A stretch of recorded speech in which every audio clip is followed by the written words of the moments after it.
smile. Steamers, it's a sunny day. It's not sunny because Mr. C's not at the windmill. I looked. I think his sparkle's all gone. My smoke box doesn't feel sunny. It feels stuffed up. Nasty fumes from dingy Diesel.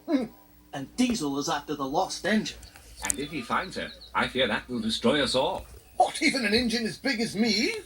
Yes, Gordon, even you. Say it, don't spray it, Thomas.